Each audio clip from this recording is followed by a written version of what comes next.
Hey everyone, welcome to my channel Discover Study with your political science mentor प्रीति बोरा। दोस्तों ये है आपका part number 4 किसका 500 मोस्ट एक्सपेक्टेड क्वेश्चंस का। ठीक है, मोस्ट एक्सपेक्टेड क्वेश्चंस जो कि हमें पता है कि यूजीसी नेट जेआरएफ में आ सकते हैं, राइट। उनके क्वेश्चंस का सेट है। अभी तक मैं आपको बताऊं, मैं आपको 150 क्वेश्चंस करा चुकी हूँ। हर एक पार्ट में मैं आपको 50 क्वेश्चंस कराती हूँ, ठीक है। और अभी तक 3 पार्ट्स हो चुके हैं और 4th पार्ट में आज मैं आपको 151 से 200 तक क्वेश्चन कराऊंगी।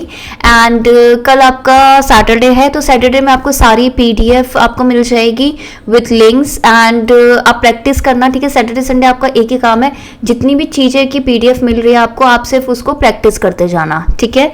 चलिए स्टार्ट करते हैं। स्टार्ट करने से पहले प्लीज़ यार, मेरे को इस वीडियोस में इतनी मेहनत लगती है, 50-50 क्वेश्चन डेली पढ़ाना, 1-1 घंटे का लेक्चर होता है, तो मुझे इसमें व्यूज़ चाहिए अच्छे।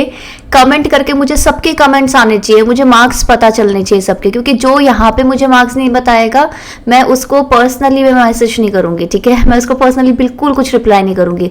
मुझे यहाँ पे सबके मार्क्स चाहिए और उसके अलावा जो भी मैं क्वेश्चन पूछती हूँ उसका भी मुझे आंसर चाहिए, राइट। तो चलिए स्टार्ट करते हैं। शेयर जरूर किया करो, ठीक है। फर्स्ट क्वेश्चन है आज का, liberalism as a developed ideology was a product of. एक विकसित विचारधारा के रूप में उदारवाद किसका उत्पाद है, ठीक है। किसका उत्पाद है मुझे बताओ। ब्रेकडाउन ऑफ फ्यूडलिज्म, सामंतवाद का टूटना, वीकेंड मोनार्की, कमजोर राजशाही, वीकेंड चर्च, कमजोर चर्च, या फिर ग्रोइंग इंडस्ट्रियलिज्म यानी कि बढ़ता औद्योगिकरण। देखो सबसे पहली बात यह है कि जब भी क्वेश्चन आता है ना आपकी स्क्रीन पर, तो आप स्क्रीन पॉज किया करो एंड स्क्रीन पॉज करने के बाद आप फटाफट खुद से आंसर दिया करो, ठीक है। और एक ना पेज में लिख लो कि इसका आंसर क्या है, क्योंकि लास्ट में आपको मार्क्स कैलकुलेट करके मुझे बताने कितने करेक्ट जा रहे हैं, कितने इनकरेक्ट जा रहे हैं। एक जब तक आप एक पूरा मेजर नहीं रखोगे ना, तब तक आप प्रोग्रेस नहीं कर पाओगे, ठीक है। अगर कोई ऐसे ही कर रहा है, बात नहीं मान रहा है, तो फिर उसका नुकसान है। तो चलो, फ्यूडलिज्म क्या होता है, सामंतवाद। सामंतवाद का मतलब क्या होता है कि मास्टर स्लेव रिलेशन होता है, ठीक है। आपके मास्टर स्लेव रिलेशंस जो होते हैं उसको क्या बोलते हैं हम, फ्यूडलिज्म। वीकेंड मोनार्की यानी कि जो राजशाही है वो कमजोर पड़ गई इस वजह से, तो कमजोर तो थी नहीं राजशाही, ऐसा नहीं था। वीकेंड चर्च, क्या ये वीकेंड चर्च क्यों बोल रहे हैं, चर्च कभी वीक नहीं हुआ, ठीक है। ये ध्यान रखना, चर्च कभी वीक नहीं हुआ। हाँ, हमें पता है कि सेकुलरिज्म, ठीक है, धर्मनिरपेक्षता का एक सिद्धांत जरूर आया है। किसके द्वारा दिया गया, जैसे माकियावेली को आप क्या बोलते हो, माकियावेली को बोलते हो कि यार मॉडर्न पॉलिटिकल जो साइंस है उनके जनक के रूप में, उनके फादर के रूप में जाना जाता है, क्योंकि उन्होंने बोला था कि जो पॉलिटिक्स है, इनकी राजनीति है और अब हमारा जो रिलीजन है, धर्म है, वो दोनों अलग है, ठीक है। दोनों के अलग अलग स्फेयर है, इस तरीके से बोला था। और औद्योगिकरण का बढ़ावा देना, तो देखो औद्योगिकरण बढ़ावा देना कब शुरू हुआ, जब लिबरलिज्म आया। तो लिबरलिज्म एक तरीके से और इंडस्ट्रियलाइजेशन ऑलमोस्ट सेम टाइम में आया, लेकिन लिबरलिज्म की जब ढंग से डेवलप हो गया ना, तो यही इंडस्ट्रियलाइजेशन थोड़ा कैपिटलिज्म वगैरह इन सब चीजों में बढ़ गया। सो इसका आंसर है ब्रेकडाउन ऑफ फ्यूडलिज्म। लिबरलिज्म के जनक कौन है आपके, जॉन लॉक, ठीक है। पॉलिटिकल थ्योरी में क्या बोलते हैं कि इंडिविजुअल हमारा क्या है, एंड है, और स्टेट क्या है, एक मीन्स है। स्टेट के सिर्फ 2 काम है, मतलब स्टेट को ऐसा नहीं कि बहुत कंट्रोल करके रखना है, 2 काम करने, एक तो भाई सिक्योरिटी, ठीक है, सुरक्षा प्रदान करनी है लोगों को, और दूसरा क्या करना है, स्टेट को लॉस को इन्फोर्स कराना है, यानी कि इन्फोर्स का मतलब होता है लागू कराना है कानून को। इसलिए आपका स्टेट है, स्टेट इंपॉर्टेंट है, एक जरिया है जिसके द्वारा जो इंडिविजुअल नाम के जो गोल्स है, एंड के क्या, इंडिविजुअल के जो राइट्स है, अधिकार, वो हमारा एंड हो गया, वो पूरे हो सकते हैं। जॉन लॉक हो गए। अगर मैं इकोनॉमिक टर्म्स में बोलूंगी तो Adam Smith, wealth of nation, ठीक है। अगर मैं यूटिलिटेरियनिज्म यानी कि उपयोगितावाद की बात करती हूँ तो जेरेमी बेंथम, ठीक है। Next, which one of the following ideologies is premised on the belief that established features of societies has crumbled, its political doctrine have become irrelevant। निम्नलिखित में से कौन सी विचारधारा इस विश्वास पर आधारित है कि समाज की स्थापित विशेषताएं चरमरा गई हैं और इसके राजनीतिक सिद्धांत अप्रासंगिक हो गए हैं। यानी कि जो स्थापित, बेसिकली क्या है, एस्टैब्लिश्ड रूल्स की बात कर रहे हैं कि अभी जो एस्टैब्लिश्ड क्या था, स्टार्टिंग से बहुत पहले से जो क्लासिकल थ्योरीज है बेसिकली वो नहीं होगी। तो क्लासिकल थ्योरी इसमें से कोई है नहीं यार, इसमें से कोई क्लासिकल थ्योरी नहीं है, क्रिटिकल वगैरह थ्योरीज है। तो यार सोसाइटी में जो स्टैब्लिश ऑर्डर है वो हट गया है और इस तरीके से नया आएगा। ये कौन बोलते थे, ये होते थे उत्तर आधुनिकतावाद, पोस्ट मॉडर्निज्म। पोस्ट मॉडर्निज्म को किसी ने डिफाइन किया? यस, जीन फ्रैंकोस लोटार ने डिफाइन किया है। द पोस्ट मॉडर्न कंडीशन इनकी बुक थी। इनक्रेडुलिटी टुवर्ड्स मेटा नरेटिव, यानी कि नरेटिव का भी नरेटिव, राइट, इस तरीके से उन्होंने डिफाइन किया है। नेक्स्ट आता है आपका, who among the following has offered 3 dimensional concept of power. ये क्वेश्चन आपका बहुत बार, ये जो 3 डायमेंशनल 3 आयामी अवधारणा की जो पेशकश है ना शक्ति की, ये काफी बार घुमा फिरा के पूछा गया है। एक बार इसमें ये भी पूछा गया है कि ये 3 डायमेंशन कौन सी है, ठीक है। एक आपकी क्या हो गई कौन सी पावर? डिसीजन मेकिंग पावर, ठीक है, मैं बता देती हूँ। डिसीजन मेकिंग पावर यानी कि निर्णय लेने वाली जो पावर है ना, निर्णयात्मक, वो पावर।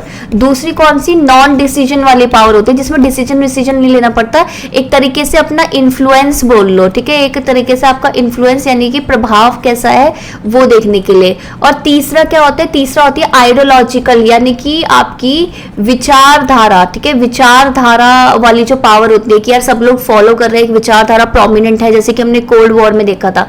ये 3 तरीके की पावर है। इन 3 तरीके की पावर को ही 3 डायमेंशनल पावर बोलते हैं। इनमें से क्या आंसर है मुझे बताओ। स्टीवन लुकास का एक लुकास होगा पहली बात, बुक थी पावर अ रेडिकल व्यू या फिर कॉन्सेप्ट, इस तरीके की एक बुक थी। उस बुक में लिखा हुआ था ये 3 कॉन्सेप्ट ऑफ पावर। तो स्टीवन लुकास आपका आंसर है। और तीनों पावर भी मैंने आपको बता दिया, एग्जाम में पूछते हैं, ठीक है। Who from among the following believe that negative liberty is superior to positive liberty. निम्नलिखित में से किसका यह विश्वास था कि नकारात्मक स्वतंत्रता सकारात्मक स्वतंत्रता से श्रेष्ठ है? अच्छा, सबसे पहला एक क्वेश्चन जो आपको कमेंट करना है, मुझे पॉजिटिव लिबर्टी और मुझे नेगेटिव लिबर्टी के जितने भी प्रोपोनेंट है ना वो मैसेज करके बताओ, इधर कमेंट करके बताओ। मतलब क्यों? क्योंकि यार ये है ना घुमा फिरा के क्वेश्चन पूछ ही लेते हैं। चलो एक बार मैं बता देती हूँ पॉजिटिव और नेगेटिव लिबर्टी क्या होती है। पॉजिटिव लिबर्टी होती है, देखो मैंने आपको एक iOS याद कराया था, मैंने कहा ये एप्पल का होता है ना iOS, ठीक है। इसी तरीके से आई का मतलब था इंडिविजुअल यानी कि व्यक्ति, ओ से मतलब था ऑब्स्टेकल, ऑब्स्टेकल मतलब होता है बाधा, ठीक है। इसका मतलब था समथिंग यानी कि कुछ भी करना, यानी कि जब मैंने बोला था आपको आई में याद करना, पॉजिटिव वाले में ना हम खुद पे ध्यान देते हैं, हम में दूसरों की उसमें दिक्कत नहीं होती। तो ये जो दूसरा है ये ओ है, ओ का मतलब अदर्स, इसको हटा दो। इसमें हम इंडिविजुअल पे फोकस करेंगे कि हाँ वो अपना क्या क्या काम कर सकता है, उसके राइट्स क्या है, स्टेट को एक पॉजिटिव रोल की तरह देखा जाता है। नेगेटिव लिबर्टी वाले क्या होते हैं? जो दूसरों के उसमें बहुत बाधा डालते हैं, ठीक है। तो इस तरीके से याद रखना, ये बोलते हैं इंडिविजुअल फ्री होना चाहिए किसी न किसी बाधा से कुछ करने के लिए, यानी कि इसमें ये ओ वाला एक्स्ट्रा कॉन्सेप्ट आ जाता है, ठीक है। इस तरीके से इसे याद कर लो, कभी नहीं भूलोगे कि इसमें ये। और स्टेट को भी ये बोलते हैं कि बहुत ही लिमिटेड रोल होना चाहिए, 2, एक तो यार इन्फोर्स कराने के लिए, दूसरा सिक्योरिटी प्रदान करने के लिए, बस। ये द 2 कॉन्सेप्ट ऑफ पावर ये बुक थी, कौन से ईयर में आई थी? ईयर मुझे कमेंट करके बताओ। This is Isa Berlin. इसमें से जेएस मिल कौन से पावर लिबर्टी को सपोर्ट करते हैं? टीएच ग्रीन और अर्न्स्ट पार्कर, ये भी मुझे बताओ। और पॉजिटिव और नेगेटिव के जितने जितने प्रोपोनेंट आपको याद है ना, कमेंट से भर दो, ठीक है। Next, what is Mill's main objection to the silencing और सप्रेशन ऑफ एन ओपिनियन। एक राय को चुप कराने या दबाव पर मिल की मुख्य आपत्ति क्या आती है, ठीक है। बेसिकली अगर मैं बोल रही हूँ कि यार जो भी आप बोल रहे हो मैं आपको रोक दूं कि यार ठीक है ये नहीं बोलना है, या फिर मैं आपको डांट दूं कि नहीं आप अपना पॉइंट नहीं बोलोगे, तो यार इससे प्रॉब्लम क्या होगी? The opinion might be true, क्या राय सच हो सकती है? ऐसा हो आपने नहीं पता चली, ऐसा हो गया। There is a high probability that the opinion is true. ये उच्च संभावना है कि राय सच हो सकती है, तो ये हाई तो नहीं हो सकता। The person whose opinion is suppressed is harmed. जिस व्यक्ति की राय दबाई जा रही है उसे नुकसान हो रहा है। क्या पता वो फालतू में अफवाहें फैला रहा हो इसलिए मैंने उसको चुप कराया है, तो जरूरी नहीं है कि हार्म हो सकता है। तो देखो जरूरी नहीं होता कि ट्रू हो, जरूरी नहीं होता कि हार्म हो, ठीक है। तो ये दोनों हटा दो। माइट का मतलब होता है हो सकता है, चलो इसको रखते हैं अभी। The competition of opinion is good for humanity, या फिर लास्ट ऑप्शन कि राय की प्रतिस्पर्धा मानवता के लिए अच्छी है। बिल्कुल अच्छी है, क्योंकि जब तक अगर आपको मैंने आपको अपनी एक विचारधारा बताई, आपने भी अपनी एक विचारधारा बताई, और मेरे को लगा कि हाँ यार मेरे उसमें ये प्रॉब्लम है, तो मैं आपकी भी थोड़ी मान लेती हूँ, और इस तरीके से हम प्रोग्रेस करते हैं। इसलिए जब भी आप ओपिनियन रखते हो, आइडियाज आते हैं, इनोवेशन होती है, राइट। इसलिए अच्छी हमारी मानवता के लिए सही है, क्योंकि आपके अधिकारों का भी पूरी तरीके से पालन हो रहा है। What is Rawls original position, ठीक है। रॉल्स ओरिजिनल पोजीशन क्या, देखो रॉल बेसिकली जॉन रॉल्स एक जस्टिस के बारे में बात करते हैं, ठीक है। इनका जस्टिस किस तरीके का है, इनका जस्टिस है इगैलिटेरियन। इगैलिटेरियन मतलब यार ये सोचते हैं ना कि समाज ना में ना समानता है, ठीक है, समानता, सबको समान रूप से मिले। अब यार ऐसे कैसे मिलेगा, अगर देखो मेरे को अगर जज बना दोगे और मुझे बोलोगे कि यार तुम्हें ना कुछ डिसीजन लेना है और उसमें मैं खुद अपने केस में मैं खुद जज हूं, तो भाई मैं अपनी ही साइड डिसीजन लूंगी, ऑब्वियस सी बात है। तो क्या करूंगी, तो क्या करते हैं इस सिचुएशन में, हम एक बाहर से एक अलग जज को लेके आते हैं जो किसी को भी नहीं जानता है, जिसको किसी को भी मतलब जिसको ना मतलब कुछ नहीं पता है हमारे बारे में, ना हमारा कोई दोस्त है वो, ठीक है, ना हमें जानता है, ना वो हमें फॉलो करता है, कुछ नहीं पता। तो वो किस बेसिस पे डिसीजन लेता है, वो सिर्फ और सिर्फ रूल्स के बेसिस पे डिसीजन लेता है। तो जॉन रॉल्स का ना एक वेल ऑफ इग्नोरेंस वाला कॉन्सेप्ट था, ठीक है। वेल ऑफ इग्नोरेंस का कॉन्सेप्ट ये था कि यार देखो अगर मैं ऐसे खुद के डिसीजन खुद लूंगी तो भाई मैं तो चीटिंग कर लूंगी, मैं अपने फेवर में लूंगी। लेकिन अगर मैं एक अज्ञानता का पर्दा डालती हूँ, ठीक है, अज्ञानता का पर्दा यानी कि यार मुझे नहीं पता, मैं नहीं जानती किसी को, या इनकी जो इम्पार्शियल जज है अगर मैं उसको बोलती हूँ कि यार तुम डिसाइड करो, तो वो रूल्स के अकॉर्डिंग करेंगे तो वही सही होगी। तो बेसिकली ओरिजिनल पोजिशन क्या है, ठीक है, एक ना इसमें ना अलग अलग पोजिशन है कि इंसान क्या जानता है क्या नहीं जानता, ठीक है। प्रिमिटिव कल्चरल कंडीशन है, एक आदिम सांस्कृतिक स्थिति है। An experimental setup used by psychologist है, मनोवैज्ञानिक द्वारा प्रयोग किया जाने वाला एक प्रयोगात्मक सेटअप है। Historical event at which people agreed to form a state, एक ऐतिहासिक घटना है जिस पर लोग एक राज्य बनाने के लिए सहमत हुए हैं। और a hypothetical situation a thought experiment है, एक काल्पनिक स्थिति एक विचार का प्रयोग है, इस तरीके से। सो बेसिकली ना आपकी जो ओरिजिनल पोजीशन होती है वो होती है जब सबको सारी चीजें पता होती है, यानी कि ओरिजिनल में क्या होता है, एक हिस्टोरिकल इवेंट है जिसमें लोग एग्री हुए हैं कि स्टेट इन रूल्स पे बेस्ड होनी चाहिए, ठीक है, इन रूल्स पे बेस्ड होनी चाहिए, किस तरीके से संगठन होना चाहिए, यानी कि सब चीजें पता है, वो वाली पोजीशन होती है। Next, the book religion of man published in 1931 was written by 1931 में प्रकाशित बुक रिलीजन ऑफ मैन किसके द्वारा लिखी गई थी, श्री अरबिंदो, स्वामी विवेकानंद, महात्मा गांधी या फिर आपके बी आर अम्बेडकर, मुझे बताओ। इसका करेक्ट आंसर है श्री अरबिंदो। अगर आपको लग रहा है कि यार मैम तो बहुत फटाफट करा रही है, तो आपको क्या करना है, आपको एक ही काम करना है, जैसे क्वेश्चन आता है पॉज किया करो, खुद से आंसर दिया करो, फिर प्ले किया करो, तभी मैं रिकॉर्डेड के उसमें भेजती हूँ, उसको प्रीमियर की तरह नहीं भेजती। Which one of the following statement are incorrect? Choose your answer from the quotes given below. निम्नलिखित में से कौन सा कथन गलत है, नीचे दिए गए कुटों में से अपना उत्तर चुनिए। Shri Aurobindo was a liberal thinker, ठीक है, श्री अरबिंदो एक उदार विचारक थे।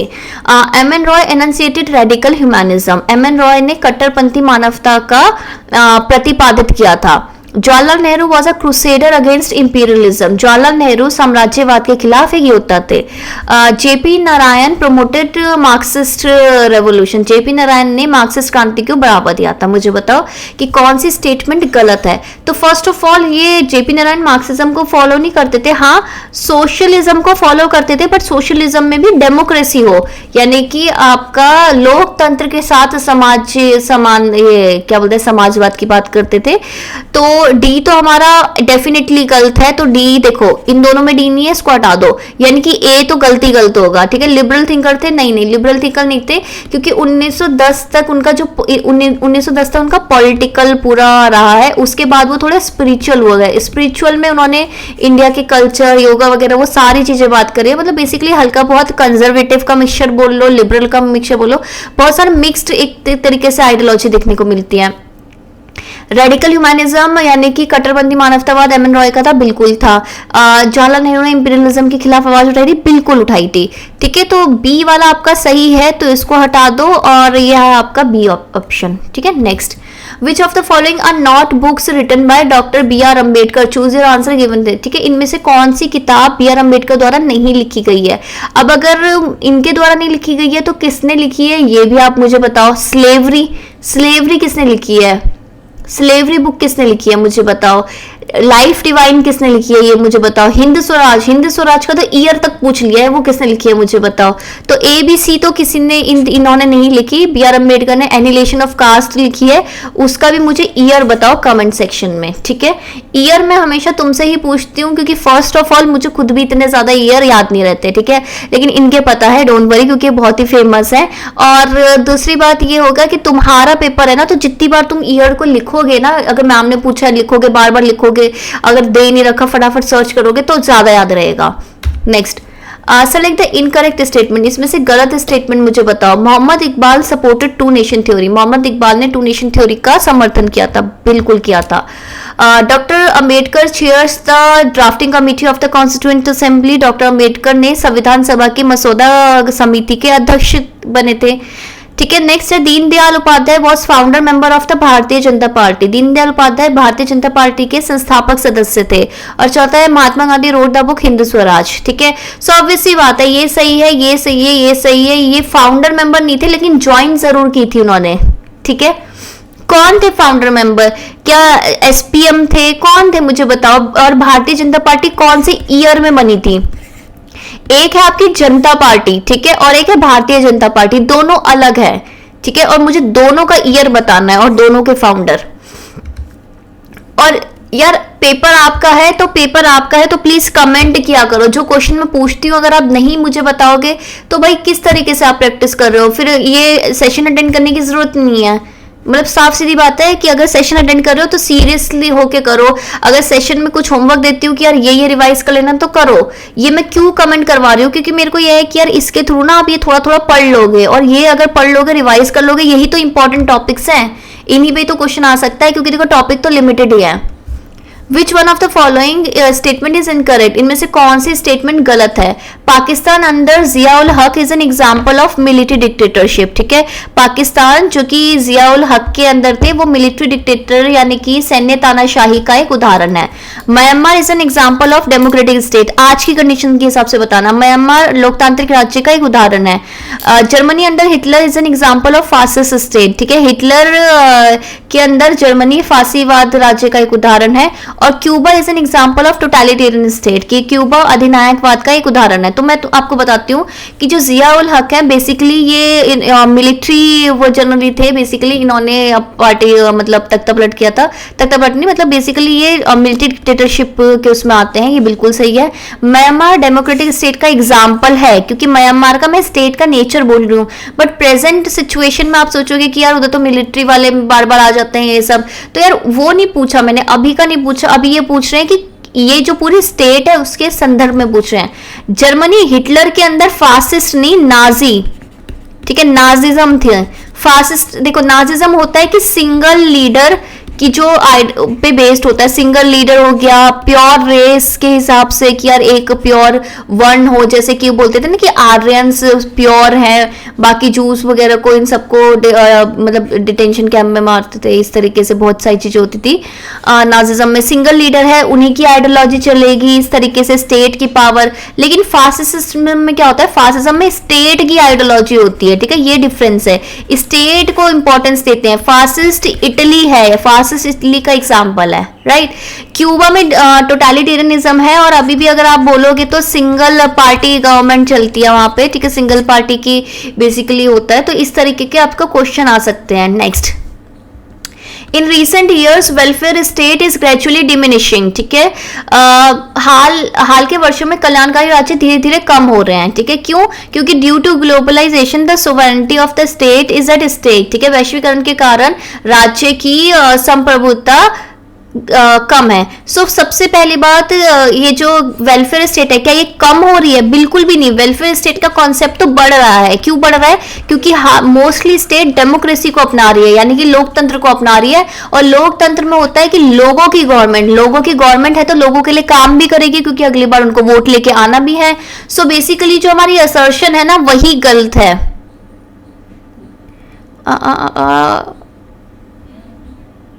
ठीक है।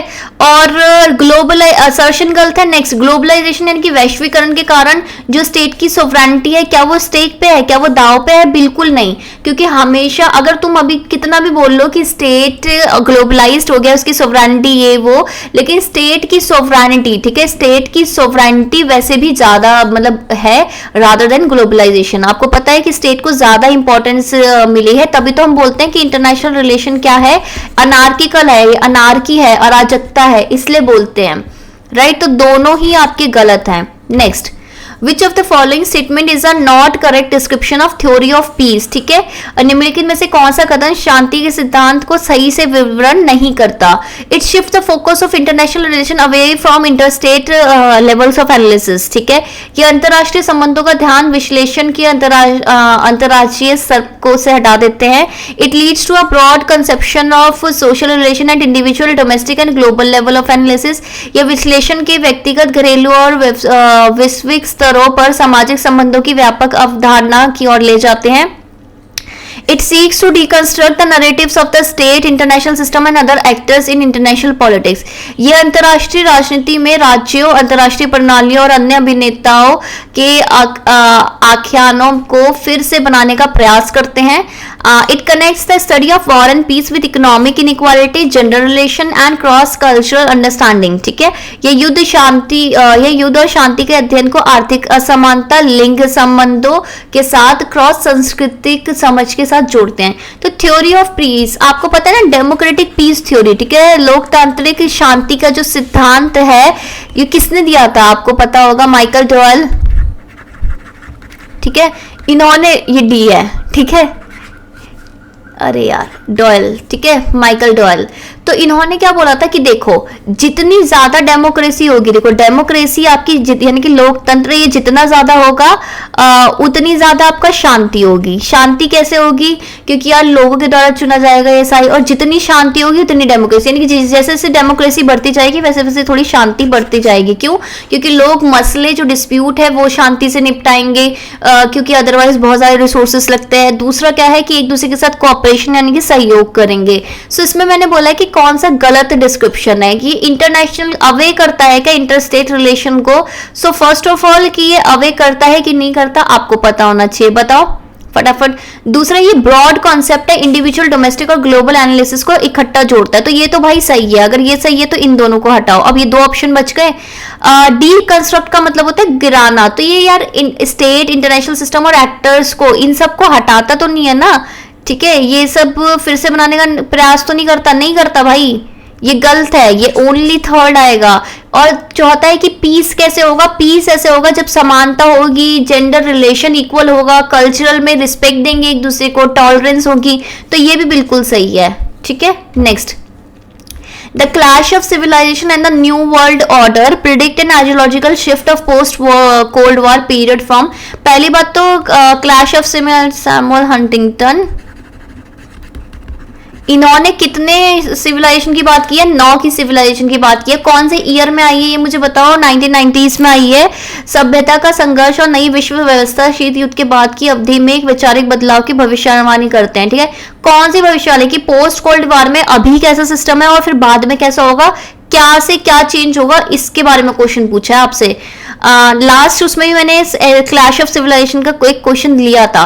Political ideology to economic liberalism, आर्थिक उदारवाद के लिए से आपका राजनीतिक विचारधारा की तरफ एक शिफ्ट आएगा क्या? Geopolitics to geoeconomics, भू राजनीति से भू अर्थशास्त्र में एक बदलाव आया है क्या? Nation state to the civilization area, सभ्यता क्षेत्र के लिए राष्ट्र राज्य, इसमें बदलाव आया है क्या? या फिर political ideology to culture and religion, संस्कृति और धर्म के लिए राजनीतिक विचारधारा। सो बेसिकली इसमें आपका पहले क्या होता था, राजनीतिक विचारधारा पे कोल्ड वॉर था पूरा, ठीक है। कोल्ड वॉर तो आपका बिल्कुल विचारधारा पे था ना। अब उधर से आपके बोलते हैं क्लैश ऑफ सिविलाइजेशन होगा, यानी कि कल्चर और रिलीजन बेस्ड आपकी जो सिविलाइजेशन है उस पे क्लैश होगा। सो बिल्कुल सही है, डी आंसर। असर्शन रीजनिंग का क्वेश्चन है, classical realism argues that conflict among Nations is inevitable, ठीक है। शास्त्रीय यथार्थवाद का तर्क है कि राज्यों के बीच संघर्ष अपरिहार्य है। और रीजन क्या बोल रहे हैं कि classical realism believes that balance of power can secure peace. शास्त्रीय यथार्थवाद का मानना है कि शक्ति का संतुलन शांति को सुरक्षित कर सकता है। ठीक है, सो बेसिक बात क्या है कि दोनों ही सही है। ठीक है, ये बोल रहे हैं कि वॉर ये है, लेकिन दोनों एक दूसरे की करेक्ट एक्सप्लेनेशन नहीं है। So answer will be C.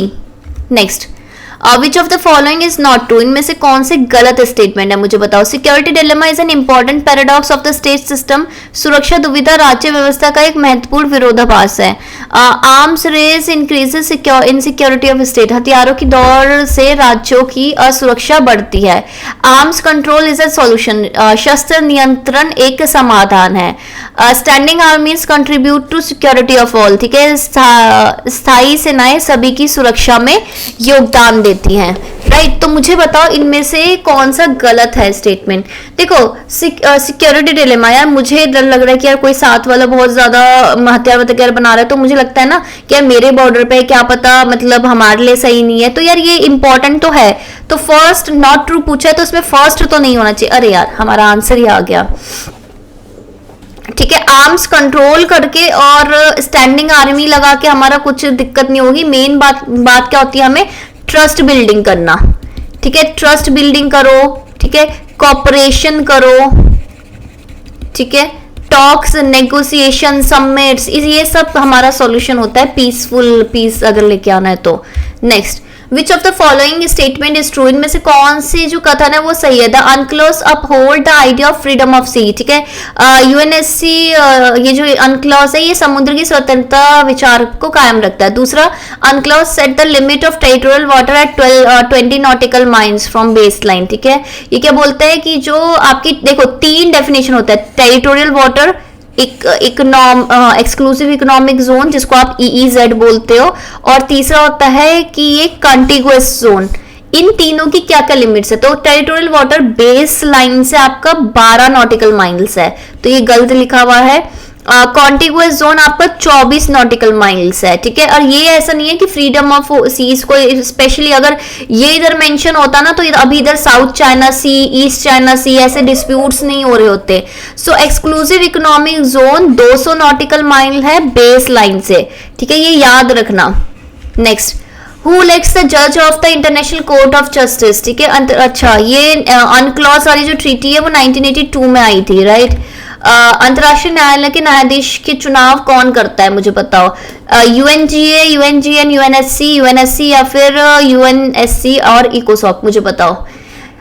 First of all ये जो कितने जजेस होते हैं, 15 जजेस होते हैं। कितनी टेन्योर कितना होता है इनका, टेन्योर होता है 9 ईयर्स। ठीक है, 9 साल के लिए 15 जजेस चुने जाते हैं। अभी प्रेजेंटली मुझे बताओ इंडिया के कौन से जज हैं ICJ में। ठीक है, ये नेम मुझे चाहिए कमेंट सेक्शन पे। राइट, सो ये UNGA और UNSC दोनों मिलके करते हैं। Right, next, which of the following statement is true. निम्नलिखित में से कौन सा कथन सत्य है। India has not sign the trade related. ठीक है, ट्रिम्स बोलते हैं इसे, TRIMS। ठीक है, ये कभी कभार ना फुल फॉर्म के जो क्वेश्चन आते हैं ना उसके लिए भी इंपॉर्टेंट है। ट्रिम्स का क्या हो गया, ट्रेड रिलेटेड इन्वेस्टमेंट मेजर, यानी कि व्यापार संबंधित निवेश उपाय, उसको क्या बोलोगे, ट्रिम्स। ठीक है, इंडिया ने साइन नहीं किया है। इंडिया ने साइन, फिर नेक्स्ट है कि इंडिया ने general agreement on trade and tariff, ठीक है, GATT, ये साइन नहीं किया था, मतलब ओरिजिनल मेंबर नहीं है, फाउंडर नहीं है इसका। ठीक है, नेक्स्ट है India has not sign the trade related aspects of intellectual property right, ये ट्रिप्स है। इन सब की ना फुल फॉर्म एक बार याद होनी चाहिए। भारत ने भौतिक समता अधिकार संधि का व्यापार संबंधी पहलुओं पर हस्ताक्षर नहीं किया है। नेक्स्ट है India's intellectual property regime is trips compliant. ठीक है, भारत की बौद्धिक संपदा व्यवस्था ट्रिप्स से शिकायत कंप्लायंट, कंप्लेंट नहीं है कि इसके हिसाब से है कि हम उसे फॉलो करते हैं। इधर हम कह रहे हैं कि साइन नहीं किया, इधर हम कह रहे हैं फॉलो करते हैं। अरे बिल्कुल करते हैं हम गैट के भी फाउंडिंग मेंबर थे, हम WTO में भी स्टार्टिंग 1995 जो 1 जनवरी है ना उधर से ही है। तो ये भी स्टेटमेंट गलत है, ये भी स्टेटमेंट गलत है। नॉट नहीं आएगा यहाँ पे। राइट, नेक्स्ट WTO इंपॉर्टेंट है और जो लेटेस्ट समिट है वो तो इंपॉर्टेंट है ही। India launch the vision document for Asia Africa growth corridor, AAGC बोलते हैं इसकी फुल फॉर्म, कभी भी आ जाए, मई 2017, ठीक है। भारत ने मई 2017 में एशिया अफ्रीका ग्रोथ कॉरिडोर के लिए विजन डॉक्यूमेंट लॉन्च किया है। तो किसके साथ किया है? तो एक तो पता चल रहा है कि एशिया से इंडिया है और अफ्रीका में जाके ये ग्रोथ करेंगे, लेकिन एशिया से इंडिया के साथ और कौन है? तो देखो एशियाई देश कौन है इसमें, ये दोनों तो हटा दो, ठीक है, क्योंकि ये दोनों तो एशियाई नहीं है ना। नेक्स्ट आता है आपका इंडोनेशिया और Japan. This is Japan, India, Japan and Africa, ठीक है, ये एक ट्राई पार्टनरशिप है, ठीक है। Next, which among the following state do not have Vidhan Parishad. अच्छा, अब इस क्वेश्चन, ये क्वेश्चन बहुत इंपॉर्टेंट है। देखो हमारा जो कॉन्स्टिट्यूशन है, यानी कि हमारा जो संविधान है ना, उसमें सबसे पहले कौन कौन सी स्टेट मेंशन कर रखी है कि यहाँ पे आपकी विधान परिषद होनी चाहिए। एक होती है विधान सभा, जिसको आप लेजिस्लेटिव असेंबली बोलते हो, एक होती है विधान परिषद, जिसको आप लेजिस्लेटिव काउंसिल बोलते हो। आपको पता है ना, लेजिस्लेटिव काउंसिल आपका एक ऐसा हाउस है जहां पे जो आपका बनाया भी जा सकता है और हटाया भी जा सकता है। राज्यसभा तो देखो परमानेंट है, वो कभी हटाया नहीं जा सकते, बट लेजिस्लेटिव काउंसिल आपका ऐसा हाउस है जिसको आप हटा सकते हो, ठीक है। तो और एक तो यार कॉन्स्टिट्यूशन में कौन सी स्टेट मेंशन कर रखी है और रियलिटी में कौन कौन सी स्टेट में आपकी टू हाउसेस है। टू हाउसेस को क्या बोलते हो? By cameralism. बाई कैमरलिज्म यानी कि दो हाउस होने चाहिए, ठीक है, दो हाउस। क्या इंडिया में है? हाँ, लोकसभा, राज्यसभा, विधानसभा, विधान परिषद बिल्कुल है। सो अभी अगर मैं बात करूं तो जम्मू एंड कश्मीर में पहले होती थी, बट जम्मू एंड कश्मीर जब से वो यूटी बना है तब से उधर विधान ये दो हाउसेस नहीं है, ठीक है। Next, dash supported Dunkel draft and general agreement on trade and tariff, ठीक है। General agreement on trade and tariff और डंकल ड्राफ्ट बेसिकली इंडिया ने साइन किया था 1994 में। ये रिलेटेड था कि जो आपका एग्रीकल्चर में फर्टिलाइजर, केमिकल्स, टेक्नोलॉजी, इनोवेशन, वो सब लाने के लिए। तो बहुत सारी ऐसी किसान पंचायत वगैरह थी, किस मतलब ऑर्गेनाइजेशंस थे, एसोसिएशंस थे, जिन्होंने इसको अपोज किया था, क्योंकि वो सोच रहे थे कि यार इससे नुकसान हो सकता है। जैसे हिंद मजदूर किसान पंचायत, इन्होंने अपोज किया था, तो सपोर्ट तो बिल्कुल नहीं करेंगे ना, ठीक है। शेतकारी संगठन, इन्होंने भी सपोर्ट नहीं किया था। भारतीय किसान सभा, इन्होंने भी नहीं किया था। दिस वाज किसान सभा, बट स्टिल इसका एक बार आंसर दोबारा चेक कर लेना। Next, Who among the following scholar is at the forefront in developing neoliberal perspective? निम्नलिखित विद्वानों में से कौन नव उदारवादी परिप्रेक्ष्य विकसित करने में सबसे आगे थे, ठीक है। नियोलिबरलिज्म कहाँ है? नियोलिबरलिज्म मैंने आपको कभी भी बोला है कि जो पुराना न्यू जब किसी चीज के आगे लग जाता है तो पुरानी जो चीज है, वो पुरानी जो आइडियोलॉजी है उस पर नई पैकेजिंग समझ लो। लिबरलिज्म किस पे फोकस करता था? लिबरलिज्म फोकस करता था कि यार हमारा ना इंडिविजुअल के राइट होने चाहिए, ठीक है, इंडिविजुअल, ठीक है, इंडिविजुअल सबसे सुप्रीम है, ठीक है, इसी के लिए हम सब कुछ कर रहे हैं। स्टेट भी हमने इसके राइट्स वगैरह बचाने के लिए बनाई है, ये हमारा एंड है बेसिकली, ये मानता था। अब नियो अगर मैंने इसके आगे लगा दिया तो वो क्या मानता है?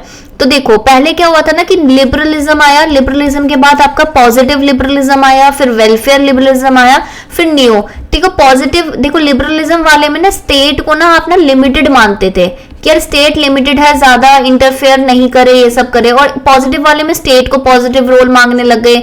वेलफेयर वाले में तो स्टेट बढ़ चढ़ के पार्ट लेता था। लेकिन फिर जब एक आइडियोलॉजी आई कि नहीं यार, हमारा जो वापस ये जो क्लासिकल लिबरलिज्म था ना, जिसमें स्टेट आपका लिमिटेड होना चाहिए, उसकी तरफ हमें वापस जाना चाहिए।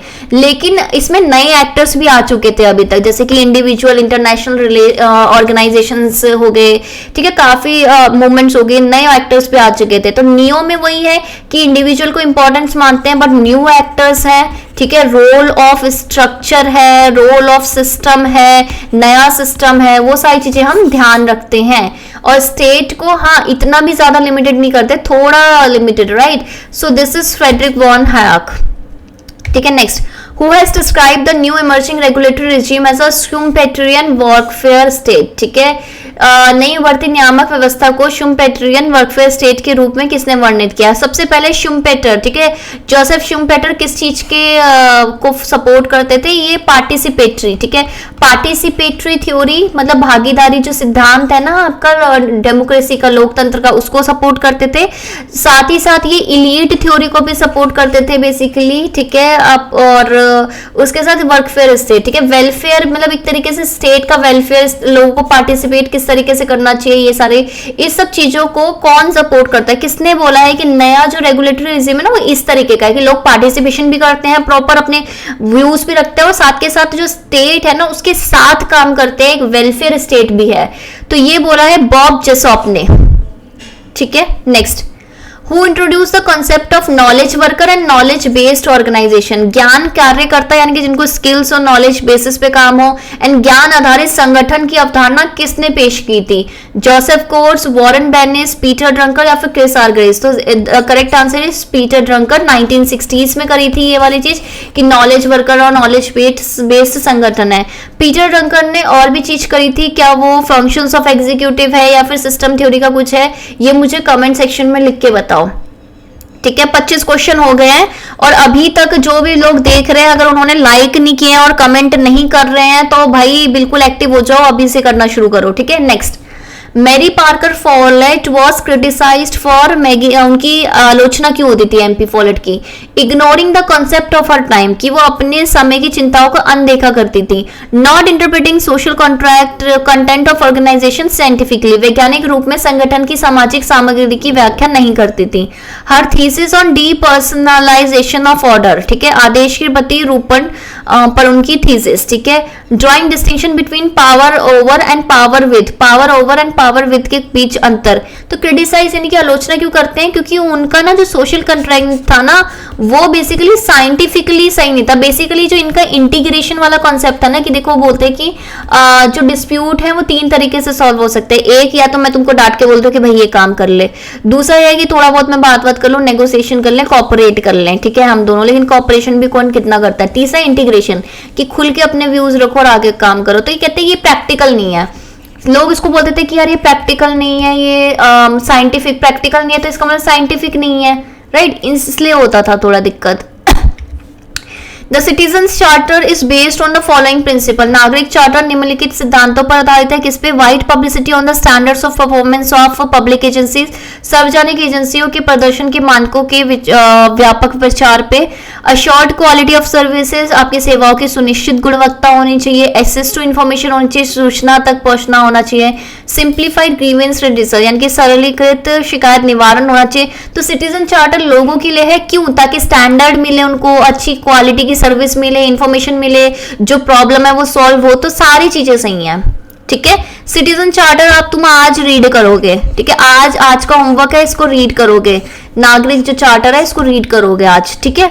Traditional mechanism of accountability, accountability का मतलब क्या है? जवाबदेही की पारंपरिक तंत्र क्या है? कैग यानी कि कंट्रोलर एंड ऑडिटर जनरल, ठीक है, कंट्रोलर एंड ऑडिटर जनरल, क्या ये क्या बोलते हैं, कैग इसमें आता है, ट्रेडिशनल वाले में आता है। पब्लिक अकाउंट कमेटी, लोक लेखा समिति के द्वारा आप का जवाबदेही लेते थे।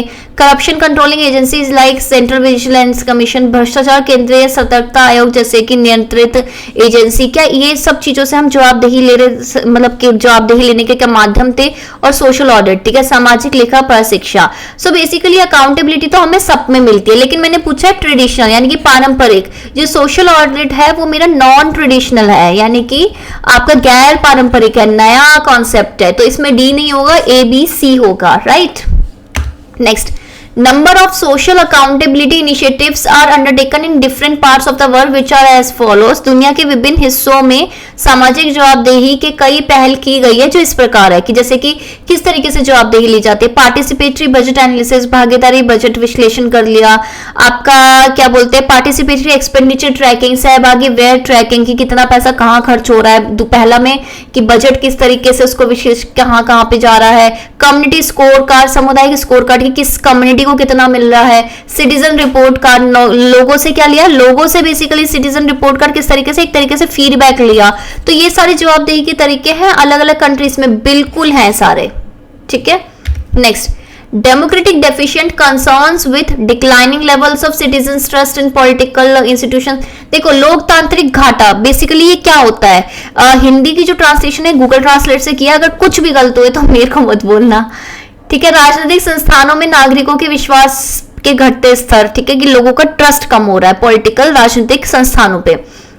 प्राइमेसी ऑफ फॉर्म और सब्सटेंस की पदार्थ के रूप में प्रधानता, ठीक है, यानी कि आप फॉर्म में जो आपका कंटेंट है, जो आपको एक्चुअल सर्विसेज मिल रही है, आपको फैसिलिटी मिल रही है, उस पर फोकस नहीं करोगे, बल्कि आप फॉर्म्स में किस तरीके से मिल रही है उस पर फोकस कर रहे हो, ठीक है। Shift from representative democracy to participatory democracy की प्रतिनिधित्व लोकतंत्र में से सहभागी लोकतंत्र में बदलाव, ठीक है। आपका पहले क्या था कि रिप्रेजेंटेशन था, यानी कि लोगों की जो रिप्रेजेंटेटिव आते थे वहां पे मतलब उस तरीके से डेमोक्रेसी थी। अब क्या हो रहा है, सिर्फ participation, not holding regular election, की नियमित चुनाव नहीं हो रहे।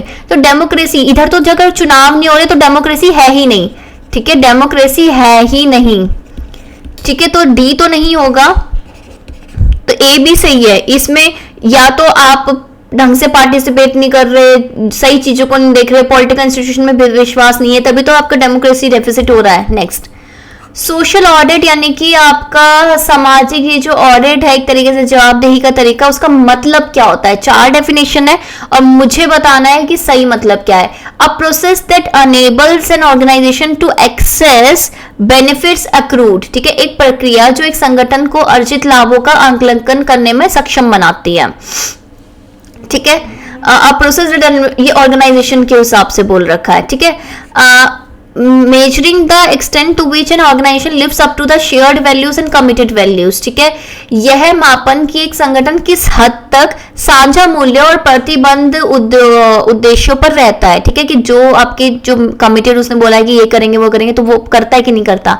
हेल्पिंग एन ऑर्गेनाइजेशन इन बजटरी प्लानिंग प्रोसेस, ठीक है, आपका बजटीय योजना प्रक्रिया में एक संगठन की सहायता। और चौथा है कि रिव्यूइंग गवर्नमेंट एक्सपेंडिचर, ठीक है, आपकी सरकारी व्यय की समीक्षा। तो ये सरकारी व्यय से रिलेटेड नहीं है और ये प्रोसेस नहीं है जो अपने बेनिफिट के, ठीक है, अपने जैसे अब इसमें क्या है कि ऑर्गेनाइजेशन को बजट वगैरह के लिए भी नहीं है, ये कि एक ऑर्गेनाइजेशन क्या बेनिफिट लेता है उसको वो करना, और shared values, this will be A and B. Next, policy evaluation is done by the following method, नीति मूल्यांकन निम्नलिखित विधियों द्वारा किया जाता है। किस तरीके से आप पॉलिसी का, नीति का मूल्यांकन यानी कि इवैल्यूएशन करते हो। पॉलिसी इंपैक्ट इवैल्यूएशन की उस पॉलिसी का प्रभाव, नीति का प्रभाव क्या पड़ेगा उसकी बात देखती हूँ मैं। पॉलिसी स्ट्रेटेजी इवैल्यूएशन की क्या उस पर रणनीति है उसकी बात करती हूँ। पॉलिसी प्रोजेक्ट अप्रेजल, पॉलिसी नीति परियोजना मूल्यांकन करती हूँ। या फिर पॉलिसी मॉनिटरिंग मैकेनिज्म की नीति पे किस तरीके से निगरानी की जा रही है उस पर बात कर रही हूँ। तो जब मैं पॉलिसी स्पेसिफिकली पॉलिसी की बात करती हूँ ना, तो उसका प्रभाव क्या पड़ेगा, उसकी स्ट्रेटेजी क्या है, क्या प्रोजेक्ट है, ये तीनों चीजें ही हम देखते हैं। मॉनिटरिंग हम करते हैं पॉलिसी का नहीं, हम इम्प्लीमेंटेशन का करते हैं। तो तब होता है कि किस तरीके से इम्प्लीमेंट हो रही है, वो बाद में होता है, ये पॉलिसी से रिलेटेड नहीं है, ये पॉलिसी इम्प्लीमेंटेशन का करोगे तब होता है। The policy science is regarded as the first systematic book towards building a new field of inquiry in public administration. Who authored it? The लोक प्रशासन में जांच, ठीक है, एक नए क्षेत्र का निर्माण करने की दिशा में नीति विज्ञान को पहली व्यवस्थित बुक माना जाता है। अब ये बुक किसने लिखी है? पॉलिटिकल साइंस का मुझे ईयर बताओ सबसे पहले, किसने लिखी है? John Dewey, Harold Lasswell, Peter de Leon या फिर एस नेगेल? दिस इज आपके हेरोल्ड लासवेल, ठीक है। Next, the idea of deconstruction is associated with, ठीक है, विखंडन का विचार किससे संबंधित है? जैक्विस डरीडा, सोसर, हेडिगर और Frankfurt school. This is Jacques Derrida. मैंने आपको बोला D for deconstruction, D for Derrida. इसका मतलब क्या होता है, कौन सी, अच्छा मैं आपको ऑप्शन देती हूँ, ये कौन सी विचारधारा के अंदर है मुझे बताओ, ये मुझे कमेंट सेक्शन में इसका आंसर चाहिए, ठीक है। ए आपका इकोलॉजिस्ट है, ठीक है, इकोलॉजिस्ट वाला है, ठीक है। बी आपका मल्टीकल्चरलिस्ट वाला है। सी आपका फेमिनिस्ट मूवमेंट वाला है, या फिर डी आपका पोस्ट मॉडर्निज्म, ठीक है। ये मुझे बताओ, ये जो इकोलॉजिज्म, मल्टीकल्चरलिज्म, फेमिनिज्म और पोस्ट मॉडर्निज्म, इन चारों में से ये जो डीकंस्ट्रक्शन वाला चीज है वो कौन सी आइडियोलॉजी में आती है, ठीक है। ये मुझे आंसर पक्का पक्का चाहिए, पूरा लिख देना, क्योंकि मुझे पता नहीं होता कि मैंने क्या क्वेश्चन पूछा है, क्योंकि एक इतने सारे क्वेश्चंस पूछती हूँ ना, तो पूरा आंसर लिख देना कि इसका आंसर ये है, ठीक है। क्रिटिकल थ्योरी प्रपोजेस टू, ठीक है। क्रिटिकल थ्योरी क्या होती है? क्रिटिकल थ्योरी होती है जो किसी को क्रिटिसाइज करती है, ठीक है। क्रिटिसाइज का मतलब क्या होता है? आलोचना करती है। अरे भाई किसकी आलोचना कर रही है? आलोचना करती है वो क्लासिकल थ्योरीज की, ठीक है, जो पारंपरिक थ्योरी है ना उनको क्रिटिसाइज करके नई थ्योरीज जो बनाती हैं उसको बोलते हैं हम क्रिटिकल थ्योरी, ठीक है। क्या बनाने की कोशिश करती है क्रिटिकल थ्योरी? इगैलिटेरियन सोसाइटी, समतावादी समाज बनाने की कोशिश करती है, काउंटर कल्चर, ठीक है, काउंटर संस्कृति दिखाने की कोशिश करती है, लेवल प्लेइंग फील्ड, एक स्तर पर खेल का मैदान, ठीक है, बेसिकली इक्वालिटी पे करने की कोशिश करती है, कि फ्री मार्केट, मुक्त बाजार समाज, क्या लाने की कोशिश करती है? ये बोलती है कि काउंटर, काउंटर का मतलब होता है एक तरीके से ऑल्टरनेटिव, ऑल्टरनेटिव हो गया, या फिर अदर कुछ नया, ठीक है, कि या फिर नया, ठीक है, न्यू आइडियोलॉजी लाने की कोशिश करती है। इसको पुरानी वाले को क्रिटिसाइज करके चेंजेस, जिस तरीके से वर्ल्ड चेंज हो रहा है उस तरीके से नई चीजें लेके आती हैं। फाउंडेशनल इक्वालिटी मींस मूलभूत समानता का अर्थ क्या है? Being born equal end of equal moral worth, समान और समान नैतिक मूल्यों पे पैदा होने का कारण, ठीक है, कि आपकी फाउंडेशन, फाउंडेशन होता है मूलभूत, यानी कि जो आपका बेसिक जो इक्वालिटी है वो क्या है? 1 पर्सन 1 वोट में आएगा क्या इक्वालिटी? हैविंग सेम, एक व्यक्ति एक वोट, having same chance to rise and fall in society, की समाज में उठने और गिरने का समान मौका मिले, यानी कि आपको इक्वल अपॉर्चुनिटी, देखो ये क्या आ गया आपका? इक्वल अपॉर्चुनिटी, समान आपको मौका मिल रहा है। ये क्या हो गया? ये आपका पॉलिटिकल इक्वालिटी, ठीक है, ये आपका पॉलिटिकल इक्वालिटी हो गया, राजनीतिक समानता। Equal opportunity to develop unequal skills and ability, ठीक है, आप सबके पास एक तरीके से फ्रीडम ऑफ चॉइस है, ये सबको मिल रखा है कि यार आपको ना चॉइस मिल रखी है कि आप सेम स्किल्स, जैसा आपको स्किल सही लगता है वैसे आप डेवलप कर सकते हो। फाउंडेशन का मतलब होता है कि क्योंकि आप इक्वल पैदा हुए हो तो इसलिए आपकी इक्वल वर्थ है, इक्वल वैल्यू है, ठीक है, ये होता है foundational equality. Next, which one of the following pairs is not correctly matched, निम्नलिखित में से कौन सा युग्म सही सुमेलित नहीं है? Michael Foucault, power as capillary, ये बोल रखे है कि इन्होंने क्या किस तरीके से पावर को डिफाइन किया है, तो ये बहुत ही इंपॉर्टेंट है, ये आ सकता है कभी भी एक सिंगल क्वेश्चन में के रूप में भी आ सकता है कि पावर को एज कैपिलरी किसने डिफाइन किया है, तो आपके लिखोगे Michael Foucault. Power as a means of exploitation, शोषण के साधन के रूप में शक्ति किसने बोला है? Power as a collective work, सामूहिक कार्य के रूप में शक्ति किसने बोला है? Power as means of repression, यानी कि दमन के साधन में शक्ति किसने बोला है?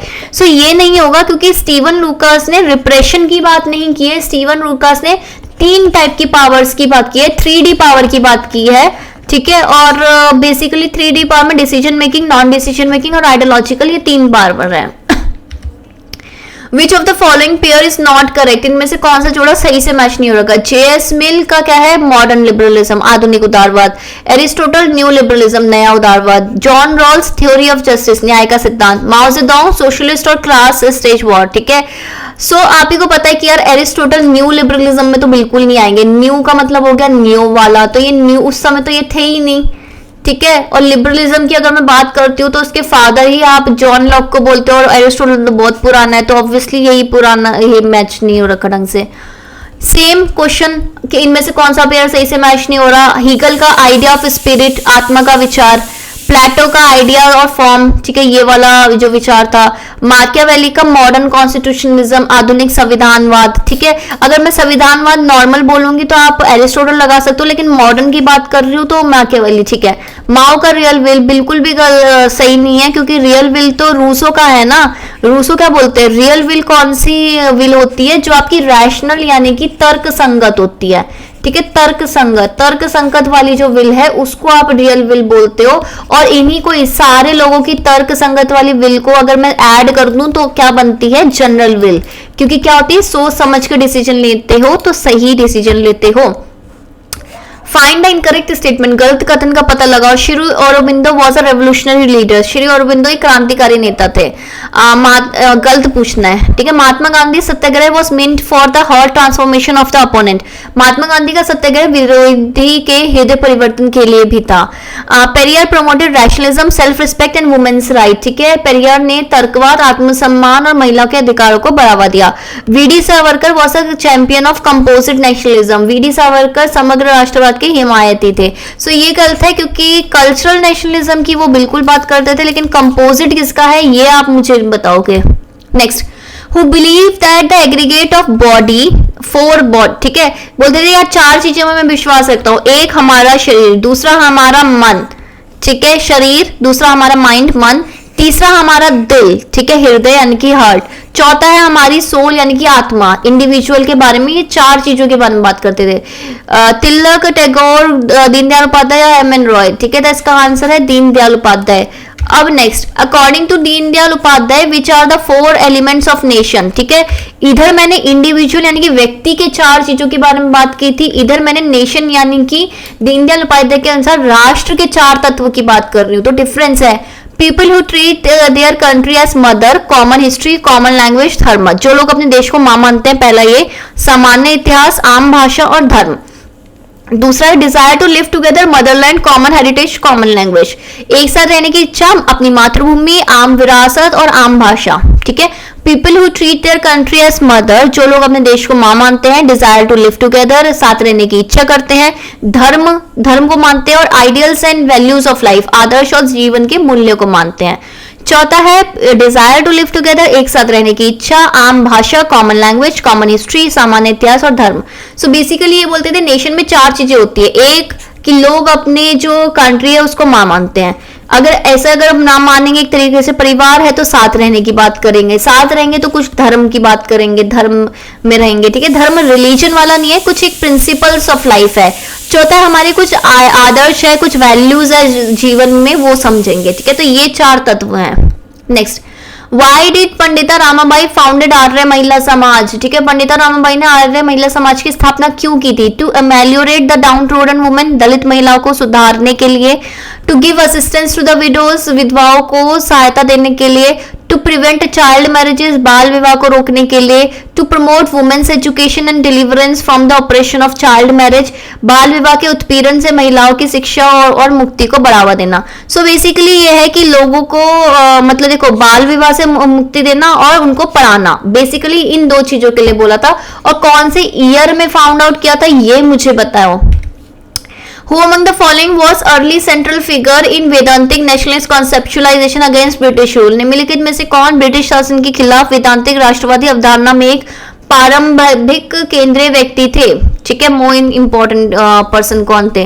बंकिम चंद्र चटर्जी, विवेकानंद, दयानंद सरस्वती या फिर आपके क्या बोलते हैं रविन्द्रनाथ टैगोर। तो मैंने आपको बताया वेदांता, ठीक है, वेद का अंत, वेदांत अंत। ठीक है, इसको न्यू वेदांतिक आइडियोलॉजी में बात करते थे, जो वेदों के बाद लिखा जाता है उसको वेदांता बोलते हैं। इसके मेन प्रोपोनेंट है, सबको पता है, विवेकानंद। ठीक है, कौन सा शिकागो उनकी कॉन्फ्रेंस हुई थी, कौन से ईयर में? Was it 1893? और अगर 1893 नहीं है तो कौन सी है ईयर में? When did United Nations General Assembly adopted Uniting for Peace Resolution? ठीक है, संयुक्त राष्ट्र महासभा ने शांति के लिए एकजुट प्रस्ताव कब अपनाया था? During the Vietnam war, Vietnam युद्ध के दौरान, during the Korean war, Korean युद्ध के दौरान, during the Arab Israel war, Arab Israel युद्ध के दौरान, या फिर ड्यूरिंग द फाल्कन्स वॉर, ठीक है, फॉकलैंड, ठीक है, फॉकलैंड युद्ध के दौरान। दिस इज कोरियन वॉर के दौरान अपनाया था। अच्छा मुझे बताओ, नॉर्थ कोरिया और साउथ कोरिया ये डिवाइडेड है, ये जो डिवाइडेड है इनका जो बॉर्डर है उसको कौन सा बोलते हैं, क्या बोलते हैं? 34 पैरेलल बोलते हैं, 17 पैरेलल बोलते हैं, कि क्या बोलते हैं ये मुझे बताओ। कोरियन वॉर कौन से ईयर्स में हुआ था? 1950s में, 60s में, कब हुआ था ये मुझे बताओ। Next, Who has first proposed atom for peace plan in 1953? Atoms for peace plan 1953 में सबसे पहले शांति योजना के लिए परमाणु किसने प्रस्तावित किया था? Richard Nixon, Harry Truman, Dwight आइसलर या फिर जॉन एफ कैनेडी? ये मुझे बताओ। दिस इज ड्वाइट आइसलर, इनकी स्पीच थी यहाँ पे क्या बोलते हैं एटम फॉर पीस प्लान में, सारी चीजें मतलब एटम्स फॉर पीस, ठीक है, ये जो सिविलियन यूज होता है ना, ये सारी चीजें उन सबसे रिलेटेड था। और उसके अलावा जो यूएस है उन्होंने इजराइल की और पाकिस्तान की इनकी जो न्यूक्लियर कैपेसिटी है ना उसको डेवलप करने में भी काफी हेल्प की थी। Next, Which one of the following statement is not to hold true for the Indian Ocean Naval Symposium? Indian Ocean Naval Symposium, ठीक है, हिंद महासागर नौसेना संगठोशी के बारे में कौन सी स्टेटमेंट गलत है? ठीक है, मुझसे गलत पूछ रखी है। तो बेसिकली ये क्वेश्चन गलत है क्योंकि मैं इसको बता देती हूँ। It seeks to increase maritime cooperation among navies of Indian Ocean. So basically हिंद महासागर क्षेत्र में नौसेना के बीच समुद्री सहयोग बढ़ाने का प्रयास है। ये तो एक है, ठीक है, लेकिन सिर्फ ये नहीं है, और भी चीजें। इट हैज वर्किंग ग्रुप, ये ट्रू है। It has working group on humanitarian assistance and disaster resilience, इसमें मानवीय सहायता और आपदा राहत का कार्य का समूह है, ये भी ट्रू है। इट हैज 35 मेंबर्स, नहीं, इसमें 25 मेंबर है। क्या इंडिया है? हाँ इंडिया है। साउथ एशिया से कौन है? इंडिया है, पाकिस्तान है, श्रीलंका है, मालदीव्स है, बांग्लादेश है, सेचेल्स है, ठीक है। यूएस, रशिया, चाइना मेंबर्स हैं, ठीक है। ये तो गलत है ये वाली स्टेटमेंट, नहीं, यूएस मेंबर नहीं है और रशिया और चाइना ऑब्जर्वर है, ठीक है, इसे ध्यान रखना। तो ये दो स्टेटमेंट फॉल्स हैं, ठीक है। Next, which of the following is not true? इनमें से गलत स्टेटमेंट क्या है? The term BRIC was coined in 2001 by Goldman Sachs report for the then 4 emerging economies Brazil, Russia, India and China. BRIC शब्द 2001 में तत्कालीन 4 उभरती अर्थव्यवस्थाओं ब्राजील, रूस, भारतीय, चीन के गोल्डमैन सैक्स रिपोर्ट में गढ़ा गया था। Foreign ministers of these 4 countries met for the first time as a group as a margin for UNGA इन सितंबर 2006। इन 4 देशों के जो विदेश मंत्री हैं वो पहली बार सितंबर 2006 में संयुक्त राष्ट्र महासभा के जो हाशिए पर एक समूह के रूप में मुलाकात की। BRICS countries held annual summit since 2011। BRICS देशों ने 2011 से वार्षिक शिखर सम्मेलन आयोजित किया है। South Africa enter the group in 2010। दक्षिण अफ्रीका ने 2010 में समूह का प्रवेशन किया। सो बेसिकली इसमें ये गलत है क्योंकि ये 2011 नहीं 2009 से ही आपकी ये कैरिटिनबर्ग समिट थी, वहां पे करा था एंड उसके बाद आपके अगले साल ये अफ्रीका ने ज्वाइन कर लिया था। बाकी चीजें आपकी सही हैं, ठीक है। पहली बार विदेश मंत्री 2006 में जो यूएनजी की समिट हुई थी उसके साथ में ही मिले थे, ठीक है, साइडलाइंस मीटिंग में। विच of the following is not true about Sagar and initiative of the India? निम्नलिखित में से कौन सा सागर भारत के एक पहल के बारे में सही नहीं है? It is an acronym of security and growth for all in the region. यह क्षेत्र में सभी के लिए सुरक्षा के विकास का संक्षिप्त रूप है, ठीक है। इसकी फुल फॉर्म बेसिकली ये है, ये कह रहे हैं, गलत बताना है। It is clear high level articulation of India vision for Indo Pacific, ठीक है, इंडियन ओशन। यह हिंद महासागर के लिए भारत के दृष्टिकोण का एक स्पष्ट उच्च स्तरीय और अभिव्यक्ति है, ठीक है। It includes deepening economic cooperation in the region, ठीक है, इसमें क्षेत्र में आर्थिक सहयोग को गहरा करना शामिल है। और it promotes Indian Ocean as a zone of peace. यह हिंद महासागर को शांति का एक रूप बढ़ाना चाहता है। सो बेसिकली इसमें इकोनॉमिक कॉपरेशन है, बट ये शांति का रूप वगैरह उसके बारे में अभी इसमें बात नहीं हो रखी है। वैसे हम बनाना चाहते हैं, हम इंडिया बोलते हैं कि free and open Indo Pacific की बात करता है जो कि रूल बेस्ड हो, ठीक है, रूल बेस्ड हो, फ्री मतलब and open Indo Pacific, but अभी इसमें इतना वो नहीं है।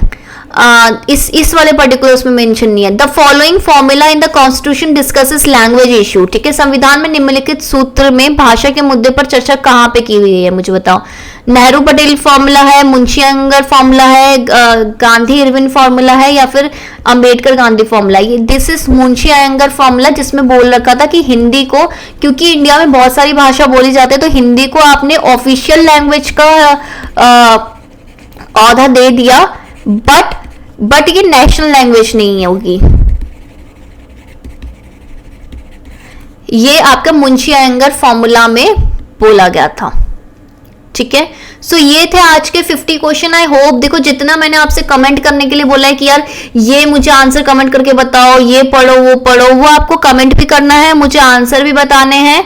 इससे क्या होगा ना कि आप ही की प्रैक्टिस होगी। और दूसरा, ये वीडियो जितना शेयर करोगे, समझ लो अगर आज मेरे को बहुत अच्छे व्यूज आ गए तो अगले दिन फिर से आ जाएगी, लेकिन अगर व्यूज नहीं आए तो फिर देखना एक दिन छोड़ के आएगी, राइट। तो ये व्यूज जितने आएंगे वो आप पे निर्भर करता है कि आपको लेक्चर कैसा चाहिए। अगर आपको चाहिए तो मेरे को पता होना चाहिए, और मुझे कैसे पता चलेगा? मेरे को तब पता चलेगा ना कि यार ये वीडियोस चाहिए जब आप मेरे पास व्यूज होंगे, जब मेरे पास बहुत सारे कमेंट्स होंगे, जब मेरे पास बहुत सारे लाइक्स होंगे, तब मुझे समझ में आएगा कि यार ये वीडियो अच्छा है, इंपॉर्टेंट है, इनको इंपॉर्टेंट लग रहा है, तभी तो मैं बनाऊंगी। तो इसलिए आपको भी मेरी हेल्प करनी है इसको आगे बढ़ाने में। और चैनल सब्सक्राइब कर लो जिन्होंने नहीं कर रखा, और नोटिफिकेशन ऑन करना मत भूलना, ठीक है।